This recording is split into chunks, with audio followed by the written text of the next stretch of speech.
So thank you, Prajwal. Thank you, everyone. So we are continuing this session, that is the lecture series on the foundational text of Indian philosophy. And I think we are discussing some fundamental doctrines of Advaita Vedanta in the last few sessions.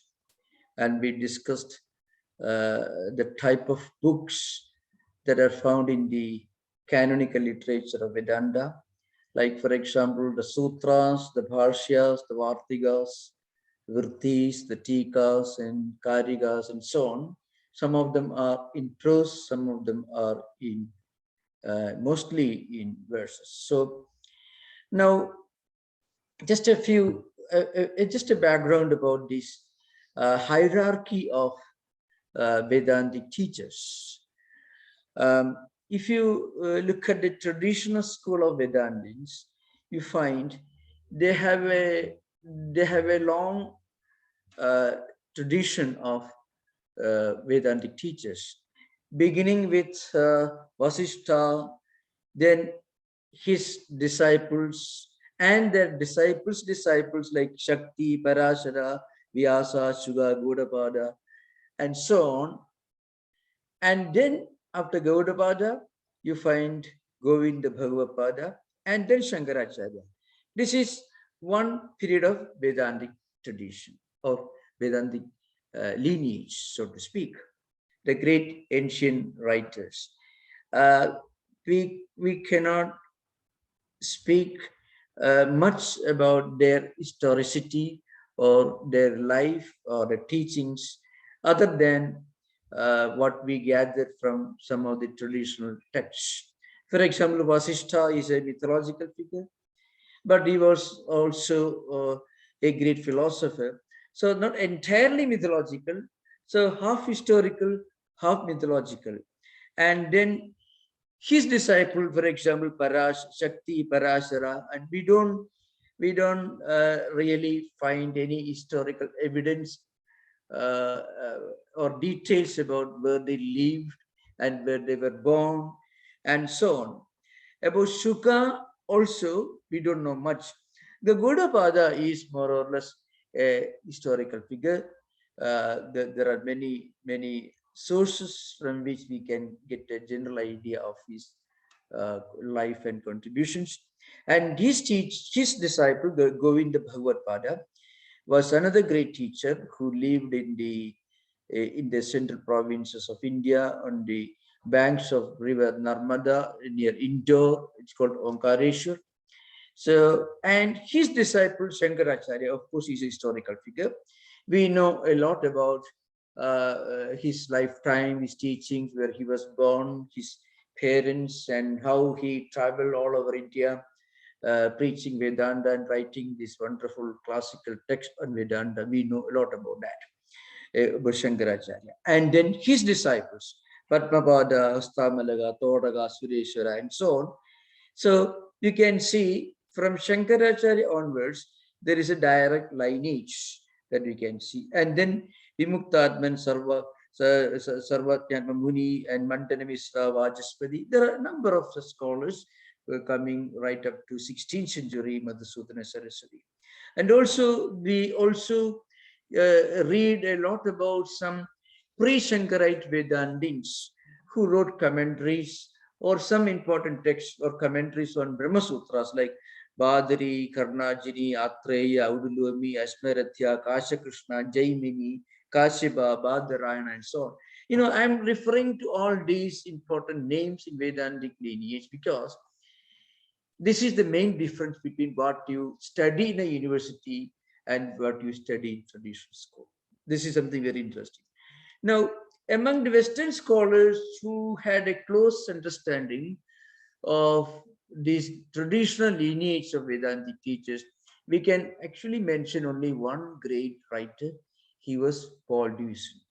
He was a German. He lived in 19th century. He went to Benares, and his contribution is very unique because his translation of almost 60 Upanishads into German and their translations in English are classic and considered to be the closest approximation to the original implications of the Vedantic text.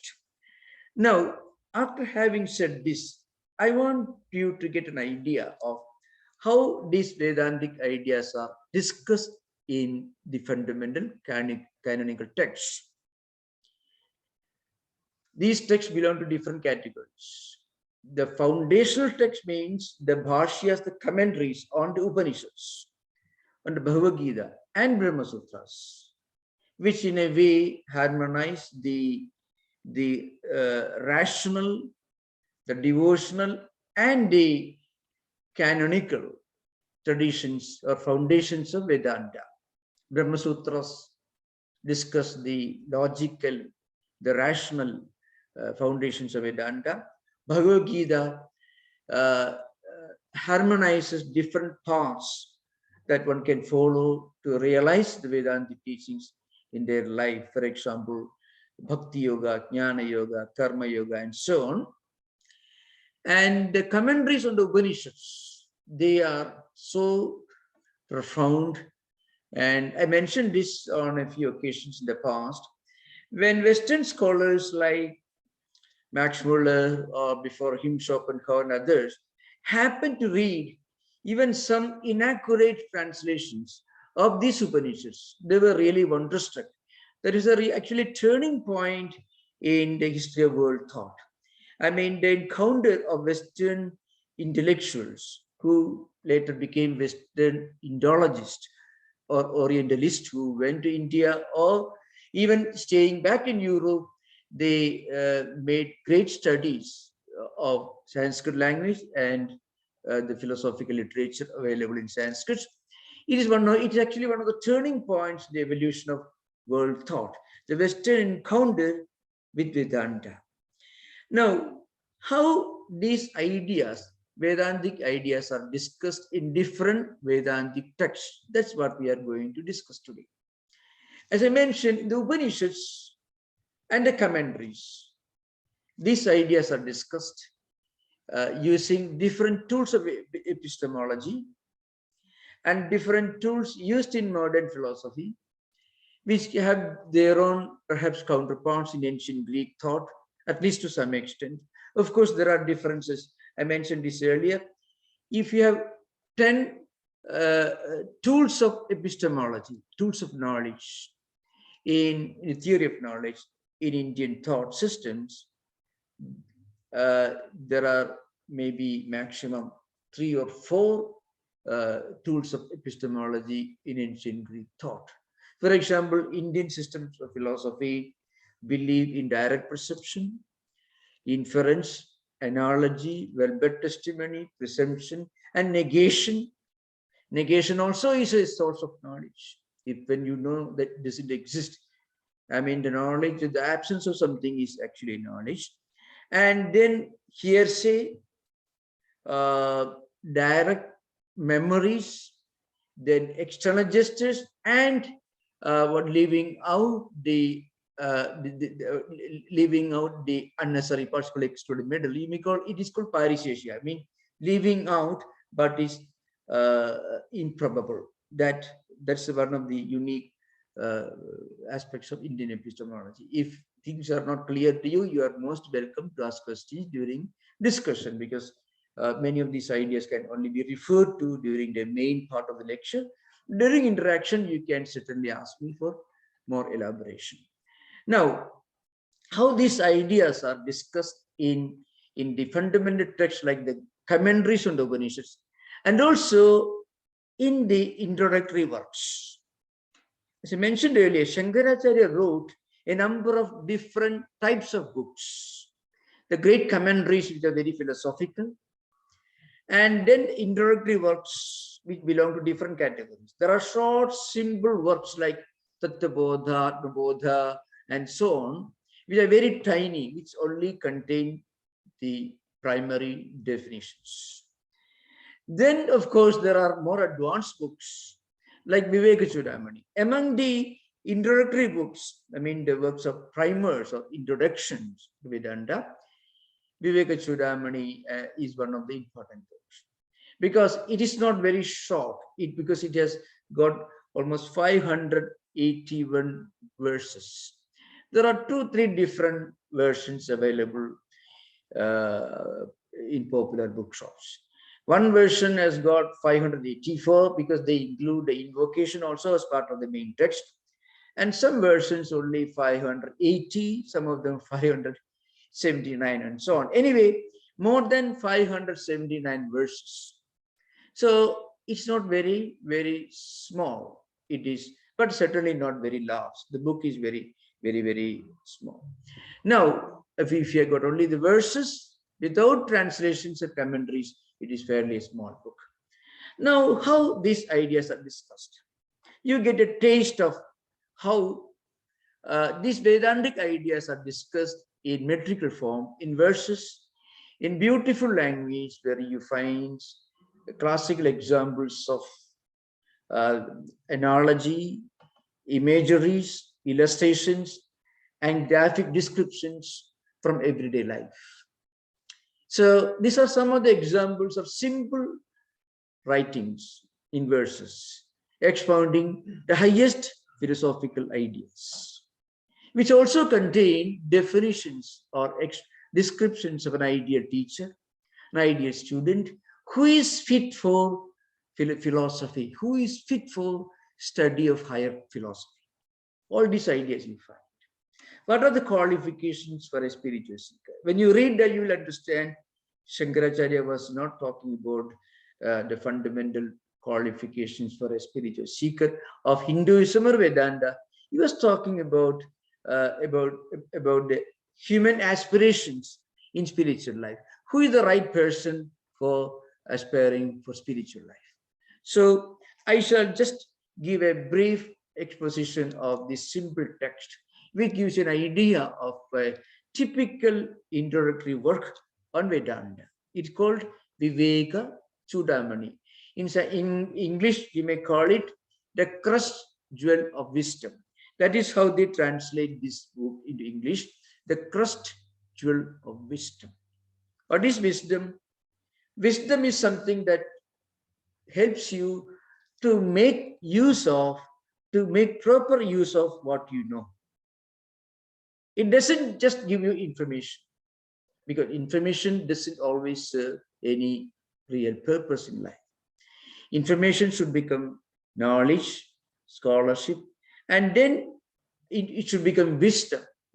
And when it becomes wisdom, it helps us in our everyday life. It helps us in our interactions with others. And also it helps us to feel a kind of inner peace and tranquility and fulfillment. So you can find this text discusses what is the purpose of human existence, what's the nature of Atman, what's the nature of existence, how does a person get liberated spiritually, what's the importance of knowledge and devotion in spiritual liberation, and what do we mean by bondage,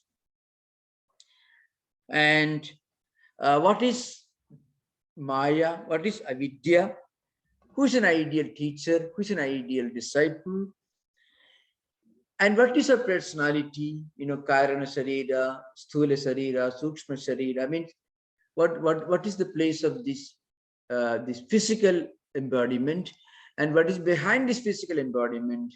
What's our true nature? How we inherit characteristics and habits and tendencies from our previous life, and how this life continues as a transmigratory cycle, and how we get out of this way of birth, life, death, and rebirth, which of course, according to Buddhism, is a bondage. It works through the pratitya samutpada, dependent origination, and you get out of this by realizing the dukkha, the impermanence of everything, and by practicing Four Noble Truths, by understanding Four Noble Truths, and by practicing the eightfold disciplines, Samyak Drishti, Samyak Vyayama, Samyak Ajiva, and so on, the right conduct, the right action, the right word, and so on. If you have got any doubt, you just This is not the main subject. We'll discuss Buddhism later, but I'm just referring to that. Now let us come to the text. The text is Vivekachudamani. It has got 581 verses in most of the standard versions. Just a few verses, maybe less or more in some of the different versions. The text begins with the student, or rather the author here, paying tribute to his teacher. Now, this is an important thing. Every great author, every great writer should remember his preceptor when he begins a lecture or when he begins a work. This is very important. Now, Shankaracharya is the author, writer here. So he begins his work, Vivekachudamani, by what is called in Sanskrit Guru Vandana, means tributes or invoking the grace and blessings of the teacher, the preceptor. Sarva Vedanta Siddhanta Gocharam Tamagocharam Govindam Paramanandam Sadgurum Pranadosmyaham.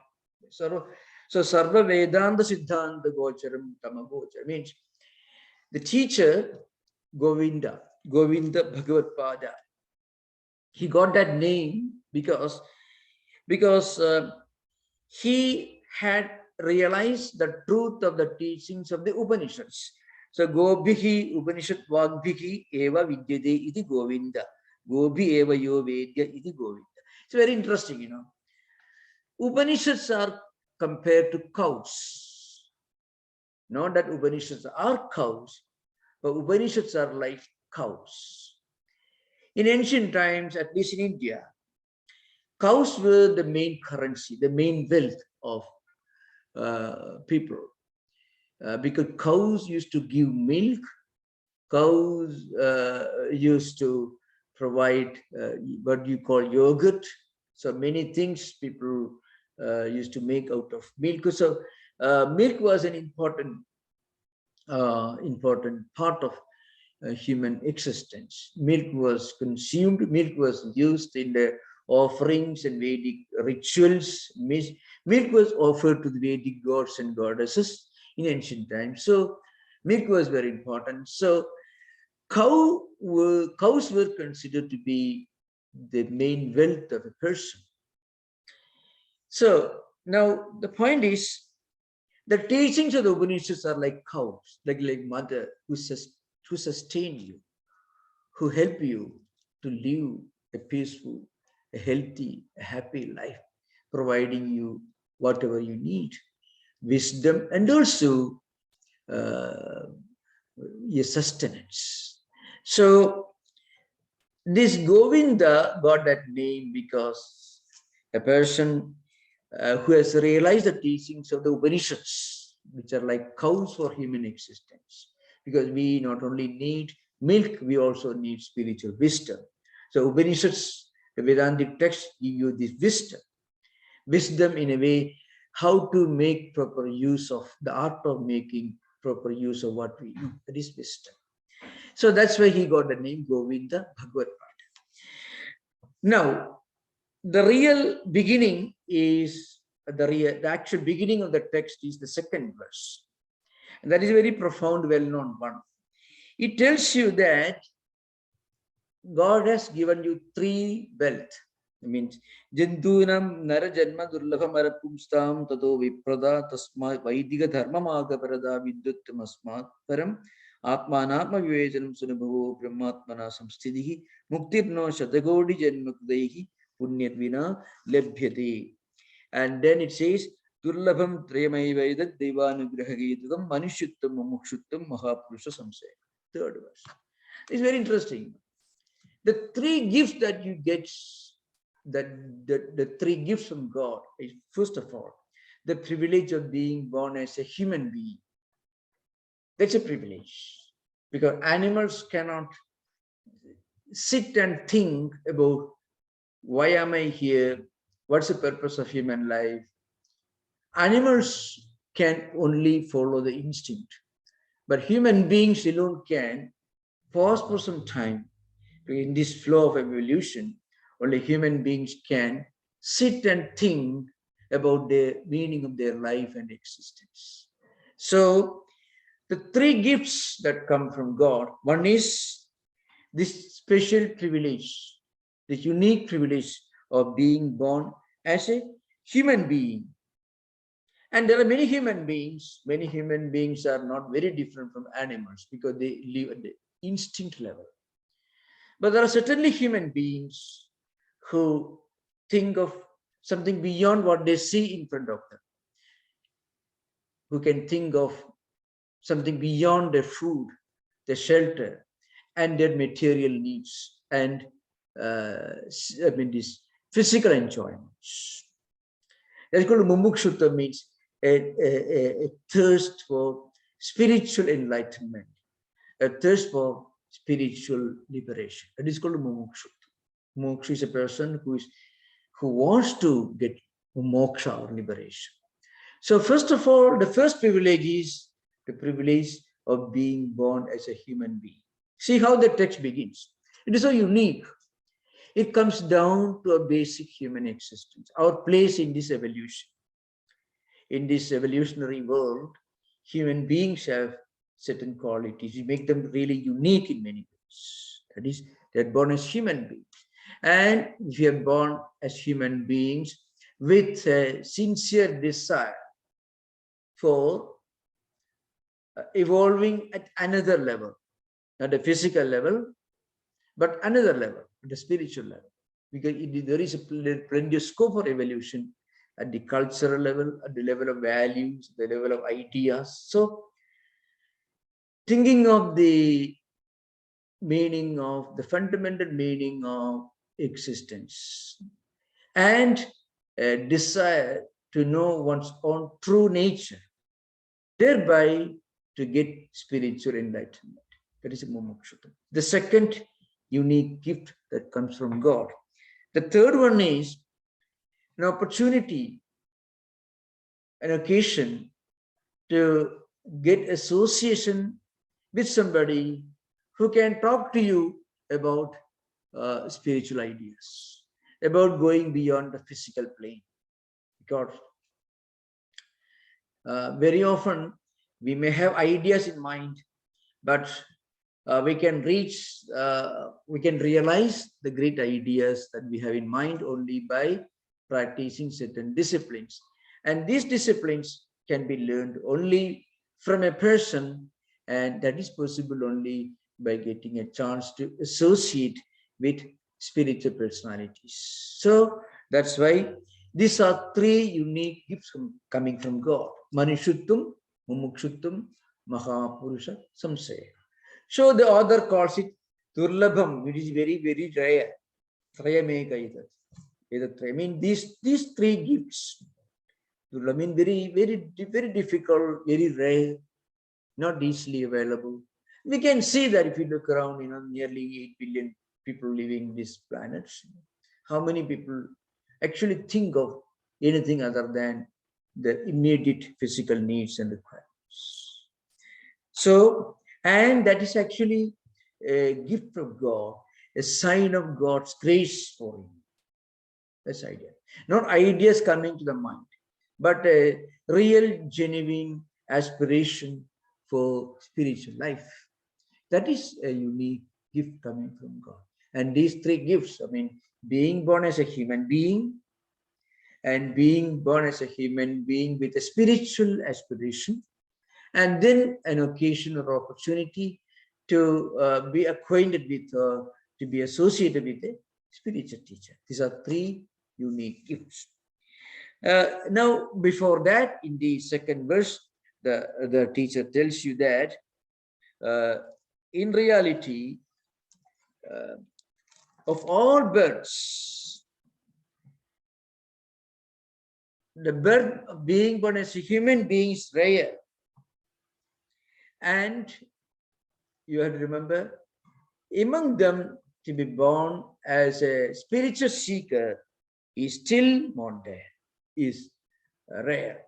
And you may be born as a person with a lot of spiritual aspirations, but to get an opportunity to study the Veda, the scriptures which contain spiritual ideas, That is also very rare.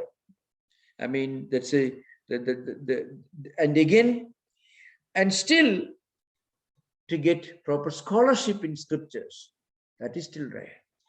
And many people can get scholarship. There are many people who know a lot about the Upanishads.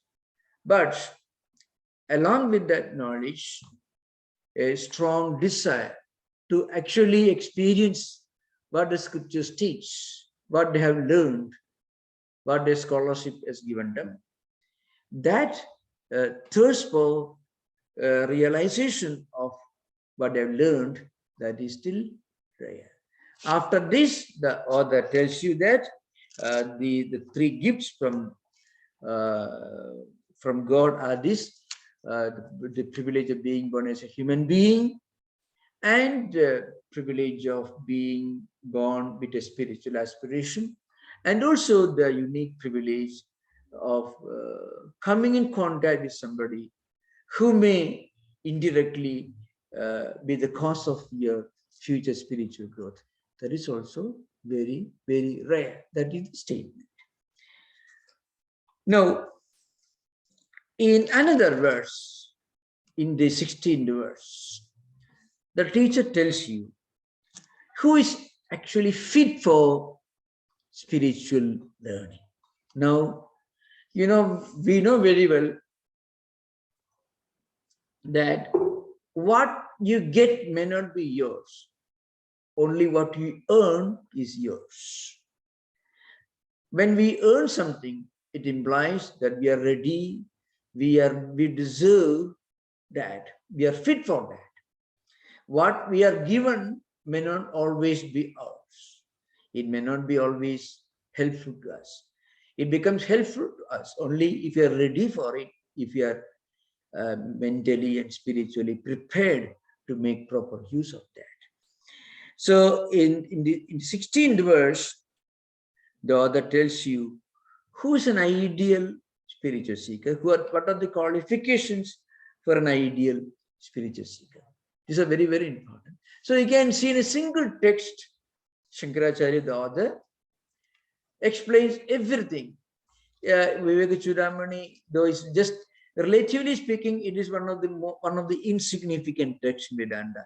Some of you may have studied, may think we're disappointed, may thought this everything. But the Vivekachudamani is actually introduction, but it's a wonderful introduction. Absolutely complete introduction. It's a primary text, but it is a full introduction. And once you actually study this thoroughly, you can go and read any complicated Vedantic text. And again, you get a touch and a feel of the tradition, and this is very important. Actually, tradition is important in all learning. When you want to become an engineer, you have to go to a good engineering university. If you want to become a good doctor, you have to learn the art of treating patients from a doctor. If you learn medicine by correspondence course, it will be like learning swimming by correspondence course. You will be killing others, and of course you will be drowning yourself. So like that, in all branches of learning, lineage and tradition are important to give us the real knowledge of what we are supposed to be learning. So here, the verse is very simple. Medhavi Purusho Vidwan Uha Poha Vichakshanaha Adhigari Atma Vidyayam Ukta Lakshana Lakshita. I'm not actually teaching this text as such, so I may not be giving full description, but you are always welcome to ask any question. It's an open session. Now, who is a real student? In a way, we all apply these principles everywhere. In all branches of secular learning, we apply this principle. But the problem is, we think that in spiritual life, none of these principles apply. Their engineer can perform a surgery in spiritual life, which is ridiculous. We don't allow that to happen in society. But in spiritual life, anyone can. Well, if Christ could do that, why not I? Buddha could do that, why not I? This problem is there. That's why the teacher tells you, you have to be fit for something, then only what you receive will be yours. So the point is, Medhavi. So a person should have Metha. Now, what is Metha? Metha, it is in Sanskrit word. In fact, in the Vedic tradition, there are some important suktas extolling refined intellect as a goddess. I mean, refined intellect. I mean, the wisdom, the spiritual wisdom of a person is extolled as a god. Metha, Devi, Jushamana, Aga, Vishwajit, Bhadra, Sumanasima. This how it begins, Metha Sukta begins in the Yajurvedic tradition. Now, so Metha means the ability to listen and understand its real implication. I mean, the ability to listen or read. In modern times, you cannot listen to everything. We cannot have oral tradition in this 21st century. But we can read. But when we read, what we learn, what we understand will very much depend upon how refined our intellect or our mind is. An unrefined intellect or an unrefined mind, a crude mind cannot understand a high idea, any higher spiritual idea. That's very important. So one quality one should have metha. Metha means purified intellect. Grandhadharana Shakti, that also is one means the ability to read and retain the true meaning of a book, of what we learn. That is one of the definitions given by Shankaracharya in some of the books. So first of all, we should be able to know what we are learning. And for that, mere IQ will not do. For that, IQ should have some other qualities. Mind should be refined, purified. Then only that mind can listen to and retain. Very often, what we retain in our mind is what we are interested in. This is an important thing. What remains in our mind after learning is frequently what we were interested in when we read a book. So, to be interested in spiritual ideas, our mind should be sufficiently refined, purified. So that's an important thing. Metha, pure intellect, pure mind is necessary for every spiritual aspirant.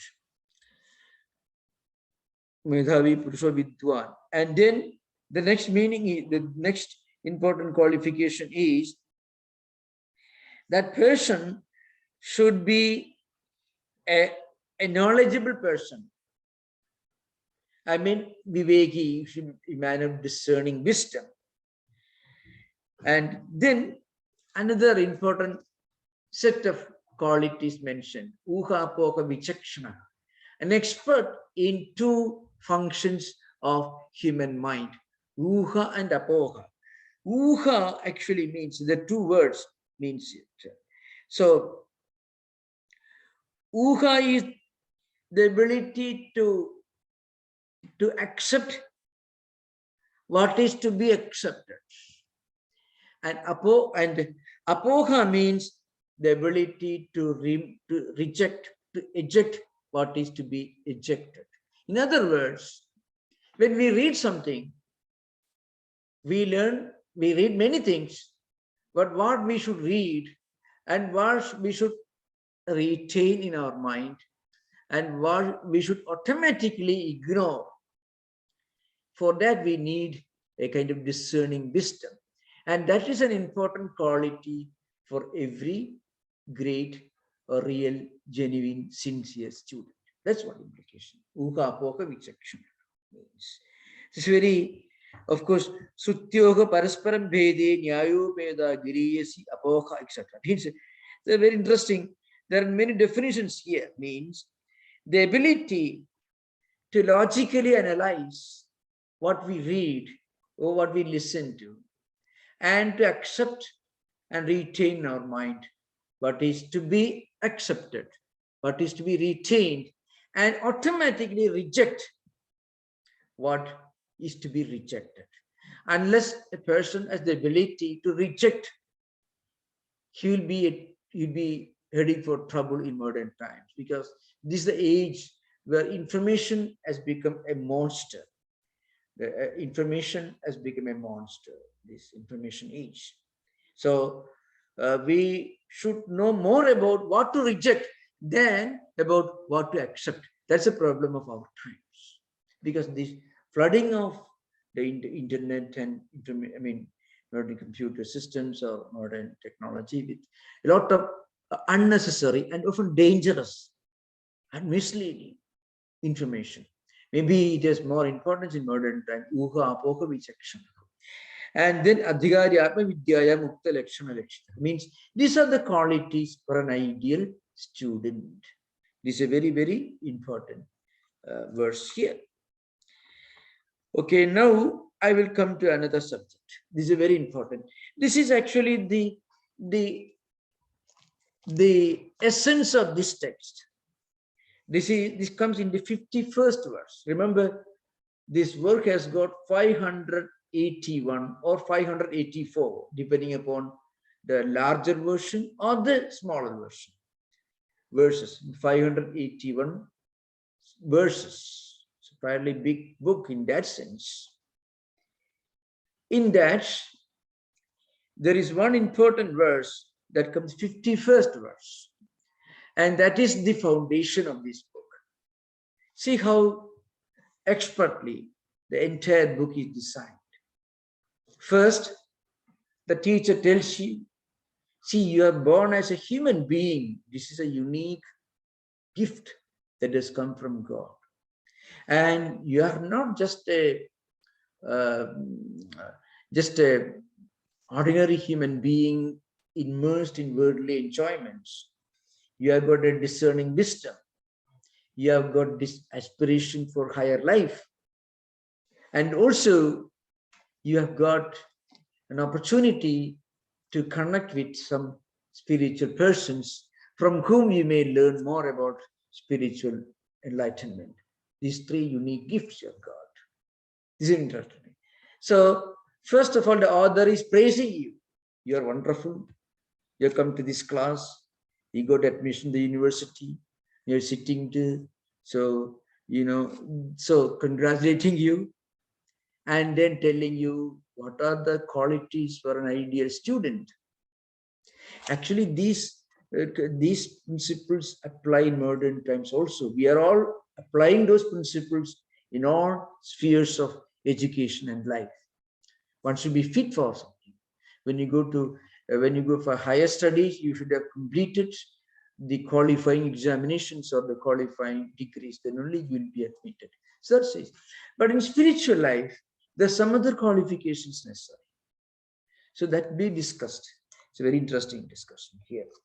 Of course, those qualifications are discussed in the 19th verse. So those of you, we may not have the text with you, but you can remember, because when you replay this, you can get an idea. This simple introductory series of lectures will help you to enter this book, and modern translations are available.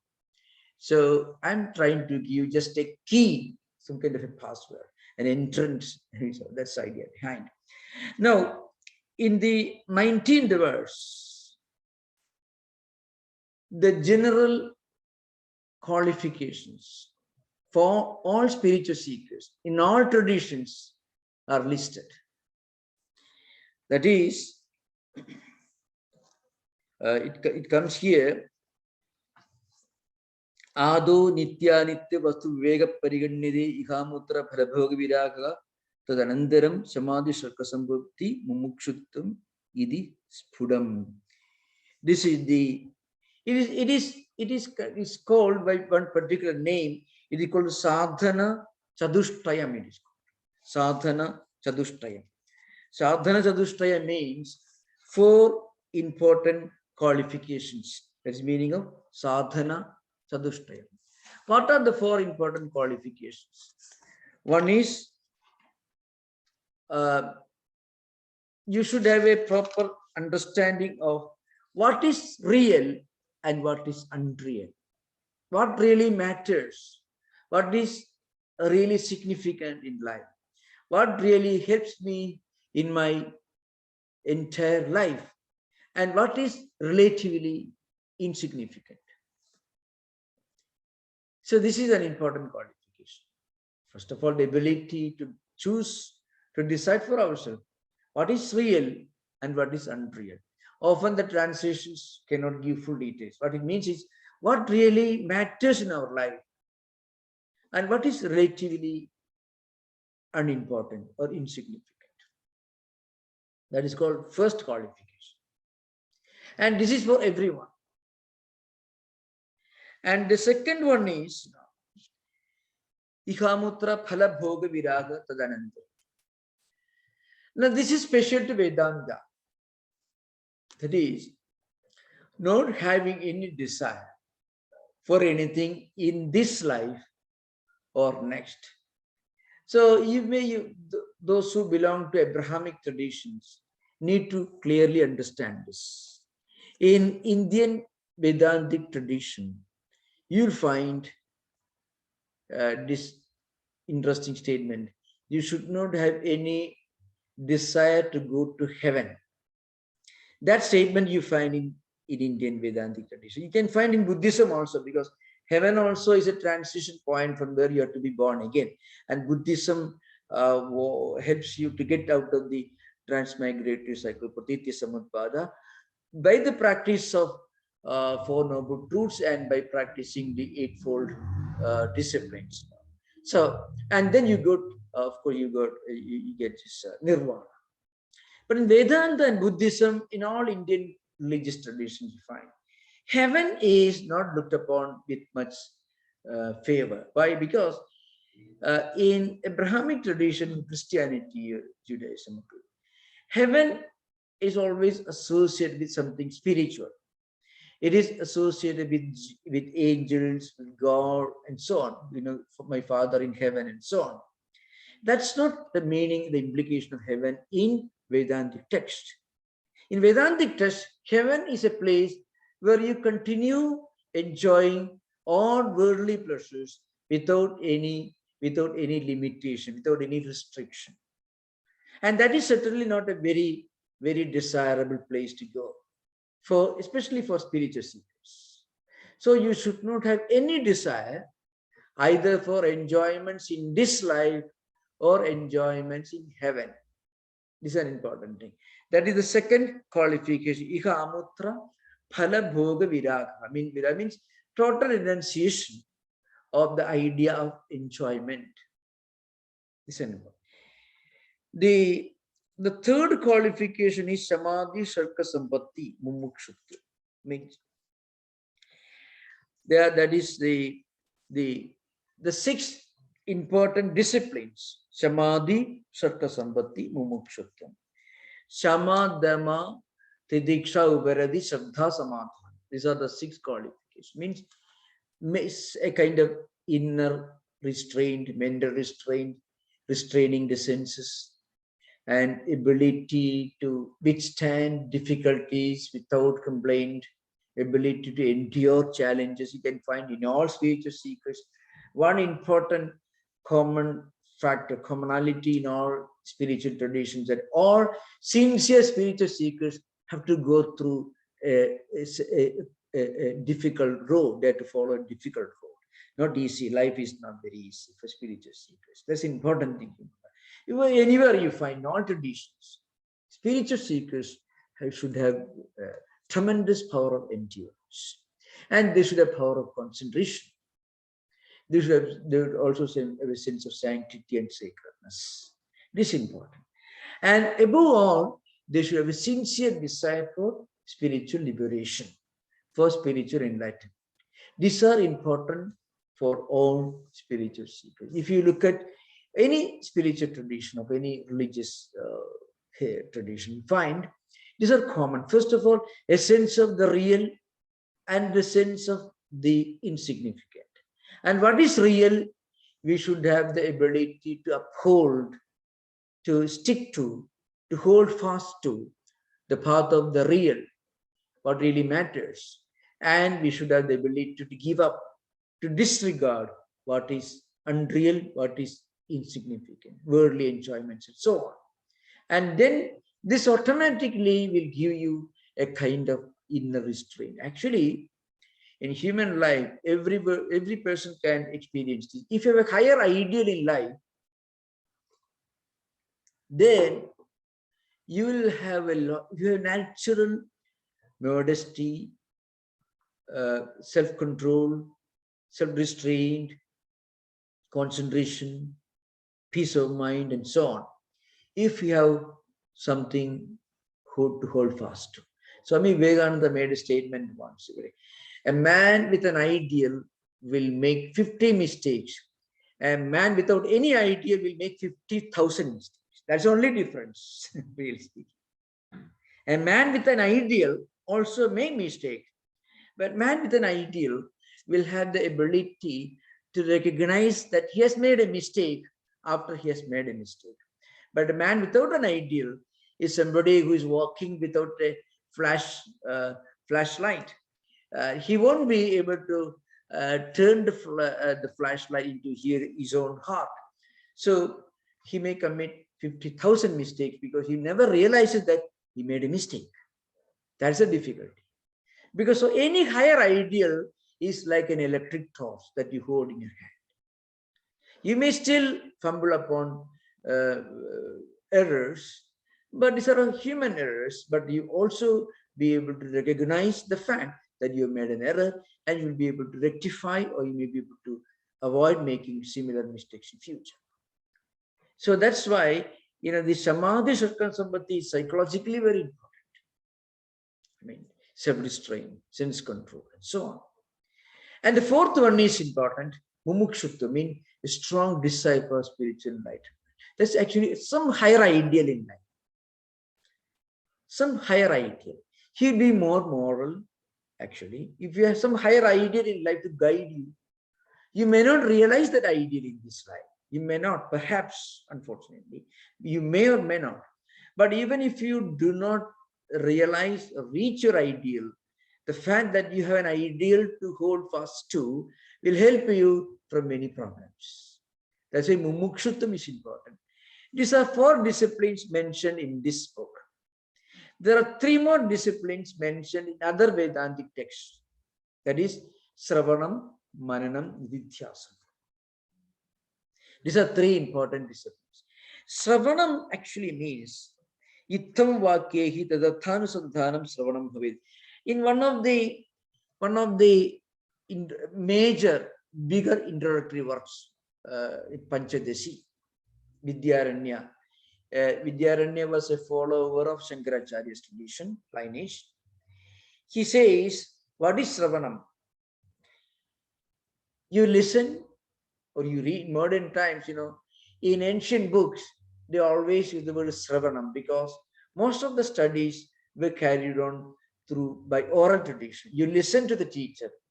And actually, when you hear, you are more likely to retain that in your mind, in memory.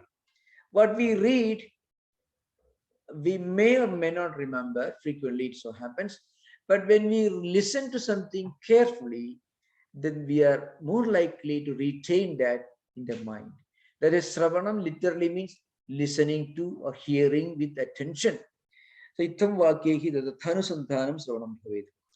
When you listen to something, that Arthanusandhanam, you mentally follow the path of what you heard, means chasing your idea. Mentally contemplate or thinking of the implication or the meaning of what you listen to. That is Sravanam. This is an important qualification, Vedanta. So that's what Panchadeshikara, the author of Panchadesi, Vidyaranya Swami. He was one of the great monks who came after Shankaracharya's time, some 400 years, about 500, 600 years later after Shankaracharya, he came, Vidyaranya. That is an important qualification. Listening with attention, with proper understanding the meaning, and mentally following that meaning. And then Mananam, Srudasya Arthasya Upatibhi Chintanam Mananam.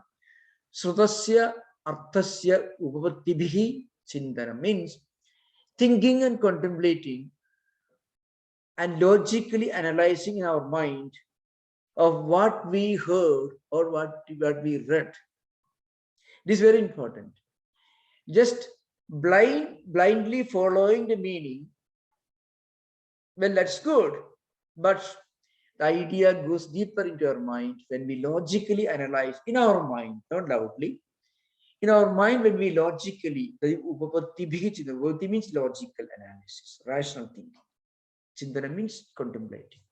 So when we can listen to something with proper understanding of the implication of what we are listening to, and then when we logically analyze in our mind what we hear and do this self-analysis, and then when we merge in the thought of that, when we merge ourselves mentally in that idea, that is nididhyasanam. Vijadiya pratyaya tiraskarena sajadiya pratyaya pravahikaranam. Nididhyasana means. So when we listen to something, especially spiritual ideas, frequently people have this problem of negative thought current suddenly assaulting you. When we listen to something that is not related to worldly enjoyment, we may be interested, but frequently we are not able to fully focus on what we are listening to. That's because a lot of negative thought currents, that is called vijadiya pratyaya, means a lot of negative tendencies and thought currents will come to the mind. They should be avoided, they should be rejected. And we should create in our mind a harmonious flow of positive thought currents that help us to focus on the spiritual ideal that we have chosen for ourselves. This is Nididhyasana. Now, these three important qualifications are important. They're very significant for every serious student of Advaita Vedanta. In fact, these 7 disciplines, that is called sadhana chatushtayam, the first 4. Nitya nitya vastu vivekaham, ika mutra bhala bhoga vidagaha, samadhi sarka sambati mumukshutvam. Means, first of all, to have an ideal, to an idea of what is real and what is unreal, and then holding fast to what is real, and giving up what is unreal, what is insignificant, and then the ability to gradually develop this self-restraint, concentration, peace, harmony within, endurance, and again a higher ideal meant for spiritual enlightenment, plus listening carefully, then contemplating and logically internalizing what we learn, and then merging our mind completely in it. Nididhyasana. These are 7 disciplines that are important for Vedanta. Now you can imagine, it is such a huge work. There are certain verses which are very, very significant. Once we understand the anatomy of the book, the philosophical landscape of the work, and once we keep that in mind, then when we read this, there are many translations available. It will help us. It will be very helpful, and we'll continue discussion on the saying book in the next class. This is relatively a very rudimentary primary introductory work, but it can give you everything that is needed for a proper understanding of Vedanta philosophy, Vedantic culture. In a way, when you talk about Vedanta culture, Vedanta philosophy, it is something very universal, not something pertaining to one particular religion or anything. Shankaracharya is speaking about the natural, spontaneous spiritual aspirations of every human being who wants to live a higher life in this world. So it is as applicable to our times as it was during his time. So thank you. We will have interaction. You are most welcome.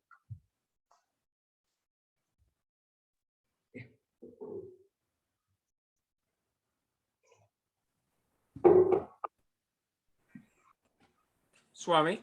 Yeah, most welcome. I have a question related to the last class, which was, what is the difference, or how does it, so Nagarjuna, I thought was the first philosopher who talked about non-causality. And how does that relate to Gaudapada? The relationship, between what Nagarjuna said, was he actually the first? And how does that relate to what Gaudapada said?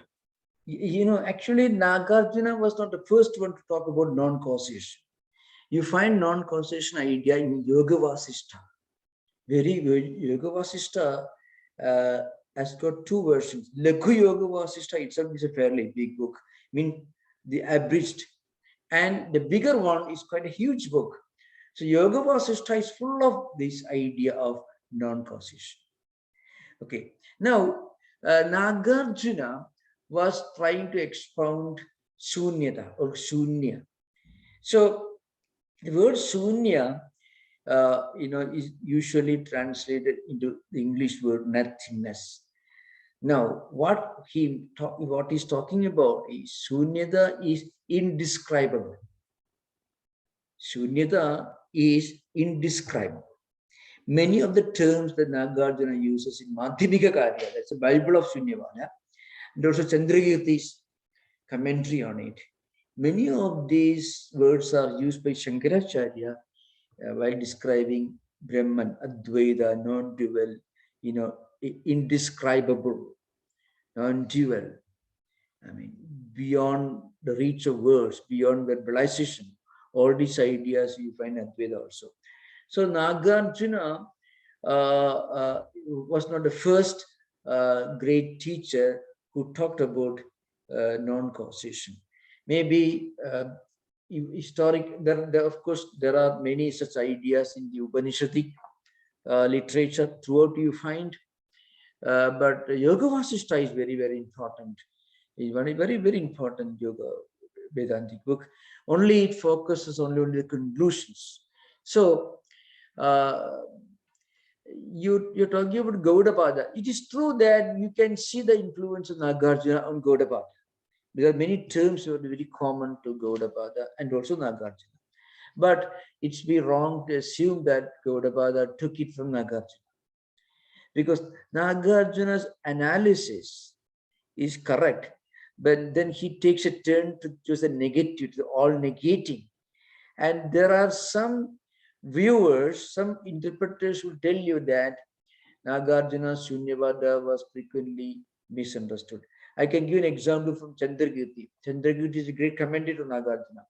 So, to call Shunyata as Shunyata itself is actually wrong, he says, because Shunya or Shunyata is beyond definition. But if you name it, you're defining it. More like Mr. Eckhart saying, you cannot call the absolute reality at the Holy Trinity. Because when you're defining it, you're verbalizing it. And the absolute reality is beyond verbalization. Same classical idea in Advaita Vedanta. So Chandrakirti takes the example. It's from Ayurveda. Many of the Buddhists were Ayurvedic doctors. Ayurvedic Buddhists made some very great contribution to both Ayurveda and also to Nyaya and grammar. Rupavatara was actually one of the major books of later Buddhists. So Chandrakirti says, suppose you have a stomach problem and you eat a root in those days to cleanse your stomach. But the root should not remain with you. The root also should be removed. Otherwise, you'll be unhealthy. So you have to go beyond the word Shunyata to really understand what Shunya really means. Because Shunya is beyond description, beyond definition. Shunya is the Paramartha Satyam. And this everything else in this world is only Sanjida. It's a Vyavaharika. So you can see this Sambuddhi Satyam. Nagarjuna says Sambuddhi Satyam. Sambuddhi Satyam means the Vyavakarika, the everyday common sense experience. Is Sampriti Satyam, Paramartha Satyam is Shunyata, which is beyond definition, beyond verbalization. Which is non-dual. It's also the word non-dual Advaita, the word used by Nagarjuna in Madhyamika Karya. It was used by Nagarjuna, the word non-dual? Yeah, Advaita actually means non-dual. Advaita, see, that was before Shankaracharya. So remember, today we understand Advaita as a term that implies Advaita philosophy of Shankaracharya. But Advaita means non-dual. So in that sense, so Nagarjuna uses it, really speaking. But the Shunya is non-dual reality. It is the absolute reality. So, and when you reach Buddha nature, this Hinayana tradition, you are realizing this. Of course, there are conflicts between Hinayana realists, Sautrantikas and Vaibhashikas, and Mahayana idealists like Nagarjuna. It's a different subject. Yeah. Thank you, sir. Thank you. Thank you. Thank you, Maharaj. Before I ask a question from YouTube, I saw Shay's hand up and Yogi's as well. Shay, would you ask your question, please? Hi. My question is, so I found the book online as we were talking about the lecture, and I'm seeing some of the earlier verses. They talk about the blessings that you can have, right? And it'll say the blessing of a human birth, but also the blessing of male birth. I'm wondering how modern Vedanta talks about those concepts. Yeah. You know, of course, there are two ways of approaching this subject. First of all, that was an age where Vedanta was studied mostly by the male folk. So that could be one explanation. But when we remember that some of the greatest Vedantic teachers of the Upanishadic times were women, like Gargi, Maitreyi, and so on, you find a number of lady philosophers, the Upanishadic times. So that should be kept in mind. So that's one explanation. Males, remember, we today, when we look at 8th century socio-cultural landscape through the prism of our times, where feminism, all these ideas, if we take, it will be an injustice. So we had to look at the philosophical system of those times and those times. So this is an important thing. But of course, if you ask a traditional scholar, he will tell you the word Purusha is, there are in Shankaracharya's own books, Purusha used Purnatvat Purushaha, Purishete iti Purushaha. So the word Purusha is defined in Shankaracharya's commentaries, of course, in Vedantic sense. A person in whom the Atman is the inner resident. This body-mind complex is a city or a home with 9 doors opening the outside world. And in this body-mind complex, there is somebody or something, the inner divine spark that is present, the inner resident. Puri Shedashida means lying or sleeping. That's a meaning. Puri means in the city or in this body-mind complex mechanism, the divine spark is existing.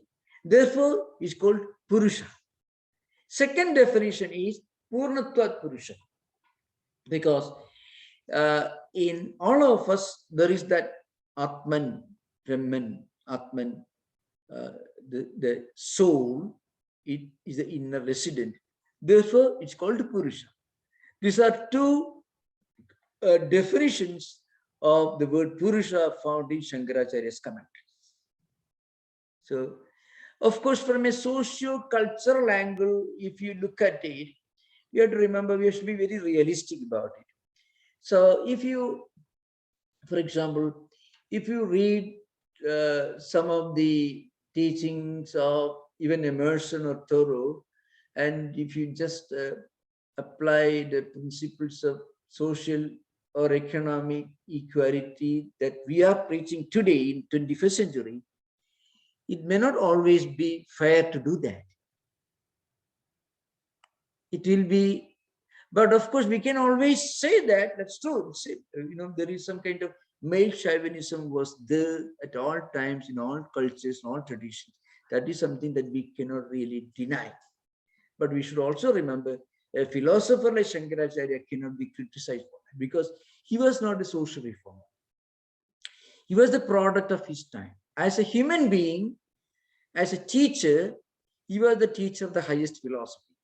But as a person living in those times, he cannot detach himself completely out of the social landscape in which he was living. So think of Jesus Christ. He had to use the parables, the language of the socio cultural conditions of his times. So we had to remember that factor always. Thank you for the question. I think it's just one last comment. I think that all is a great explanation and it all makes sense. And it's not that you criticize them or you say the whole thing is wrong.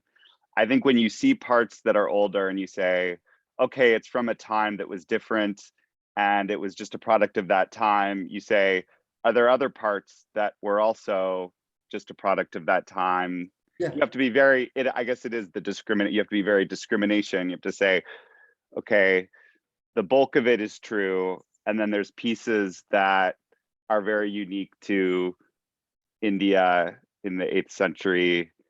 And you have to just, or you have a good teacher that explains it, right? And that's really the truth. Society can never be perfect. Society is part of the world. The world itself is impermanent and imperfect, according to Shankaracharya.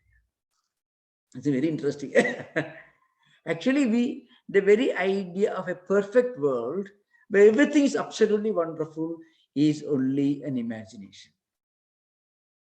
At no time of history was the world ever perfect the way.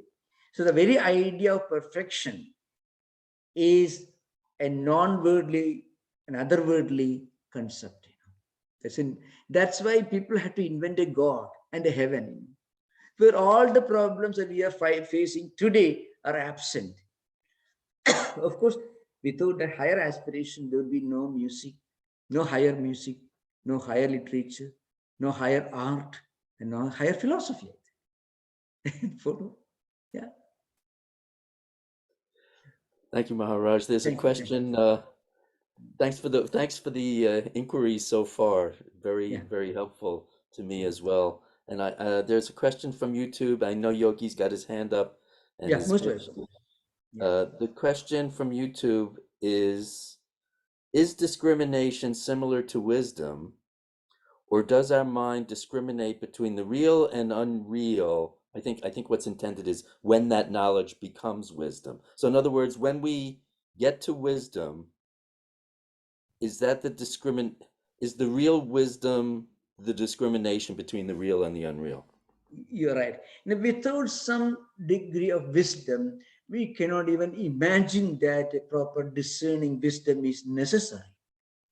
Even the idea that we need to practice this higher discerning wisdom, I avoid using the word discrimination. That's a word used in the standard translations, but because of its doubtful and unpleasant connotations in certain historical circles, I would like to use the word discerning wisdom instead of discrimination. So the idea that we need a kind of discerning wisdom itself is inconceivable unless you have some wisdom. It's an important thing. And as we proceed further in the spiritual path, this wisdom becomes more and more real. That's the idea. What we call wisdom becomes more and more real and more complete. But without some wisdom, no one can even decide to waste, in the opinion of many people, 1.5 hours listening to this conversation, which is absolutely so unentertaining, no comedy, nothing. Still, people have the patience to listen to this talk just because they have this wisdom. Impossible. Well, that's Without wisdom, Delightfully clear, Maharaj. Yeah, thank you, thank you, thank you. Yeah, Yogiji, please unmute yourself. yeah, most welcome. Yes. Yeah. Thank you, Maharaj. Thank you.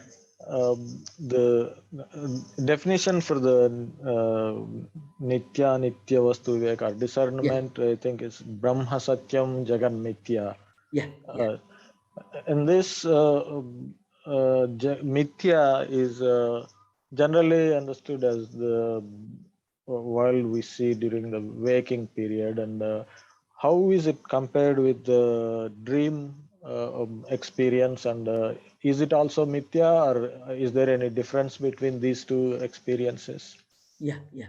In the later verses after this 19th verse, in subsequent verses, you find the definitions of what is Nitya Nitya Viveka, Shama, Dhamma, Uparadi, Tidiksha, Sattha, Samadhanam, all this will be defined.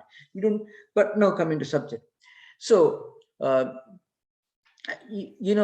according to Vedanta, there are different prakriyas or methods of analysis. This avasthatraya prakriya means the method of analyzing the reality based on analyzing our consciousness in waking state, dream state, and deep sleep states. Jagra, Swapna, Sushupti. In waking, dream, and deep sleep states. This is an important thing. Now, whatever you experience in waking state and in dream state belong to Mithya. Why? What is Mithya? Mithya is something that will be cancelled later by some pramanas or by some experience. That's why, jnana nivartyatvam mithyatvam, sat viviktatvam mithyatvam. One of the great writers of Vedantic tradition, that is Prakashatmayedi, in his Panchapadika Vivarana, he defines Mithya is that which will be cancelled when you get true knowledge. Mithya is that which is opposed to the reality. Now, when you wake up, you realize what you saw in dreams is really not existing. And again, when you are dreaming, what you experience in waking state are not existing in the same manner. So there is always a change. Mutually, they're cancelled. Therefore, they are mithya. Again, mithya is not absolutely unreal. Mithya means what is absolutely not real. And the absolute reality means it should remain the same without any change in the past, present, and future. That's the meaning of absolute reality, Paramarthika Satta. That's an important point to remember. Okay? Are there any circumstances where these two experiences are differentiated and different words are used for Swapna and Jagrata? Or are Swapna they and always? Jagrata, yeah. No, Shankaracharya says, Swapna experience and Jagrata experience are really different.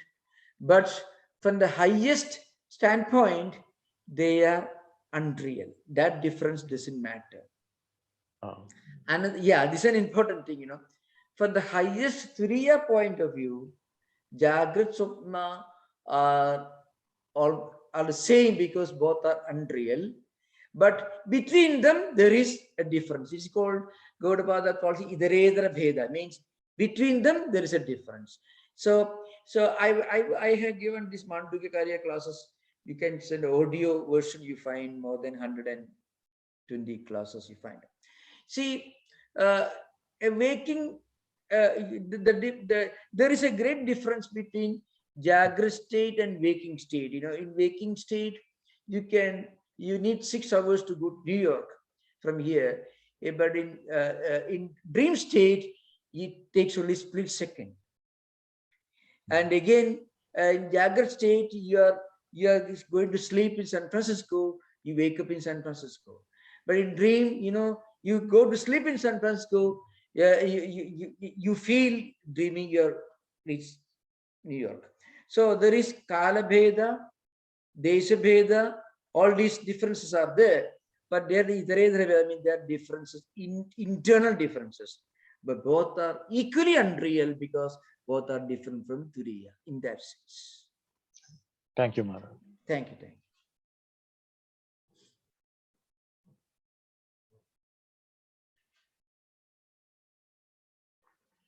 Actually, Yogiji, please remember, when we really understand the psychological, spiritual psychology, such psychological implication of Mithyatvam, it can become a wonderful tool for psychological counseling. All problems of phobias, obsessions, and melancholias, all can be treated with this idea. Everything is changing. So why you worry about it? All anxiety neurosis are due to obsession, the wrong perception, imposing permanence on what is impermanent. That is the problem. Okay. Yes, Thank Maharaj. you. Thank you. Maharaj, Yeah. early in the address tonight, or this morning, depending on where you're at, you mentioned metta as Nitya, metta, purified intellect. Oh, Medha. Metta. Yeah, Medha. Yeah. And I was wondering when you put it that way, who wouldn't want to purify their intellect? I mean, it's such a desirable concept. True. But to purify our intellect, we need to purify our emotions and feelings, our the way we become sensitive to different things. So remember, we interpret everything at the cultural level, emotional level, not the philosophical level. Philosophy really never helps you in real life unless that philosophy comes down to the level of your emotions and feelings, which is called culture. It's an important thing. So the reason why people read philosophy, but they are not happy with anything, is because what the philosophy is only skin deep. And remember, pure intellectual conviction is skin deep. Emotions go much deeper. Unless higher ideas become part of our emotional structure, higher ideas will not be of much practical use. So to have this purified intellect, we have to purify our emotions and feelings, our thoughts, the way we react to situations. For that, we have to practice some spiritual moral disciplines. That's a way to refine. That's a refinery for intellect. We use the word intellect because that's the only term we can use in English language. But buddhi or medha, to define it as purified intellect, is only partially correct. That's the problem. Yeah. Thank you.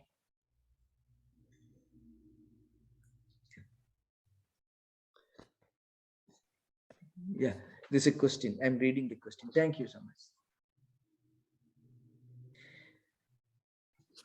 There's a comment, but no further questions that I see. Thank you for the chat comment, by the way. I don't see any further questions on YouTube or in the chat. Thank you so much. Thank you so much. Thank you to everyone. Thank you for it. Thank you so much. Om Shanti Shanti Shanti Harihi Om Tatsat Sri Ramakrishna Arpanamastu. Thank you everyone. Thank you.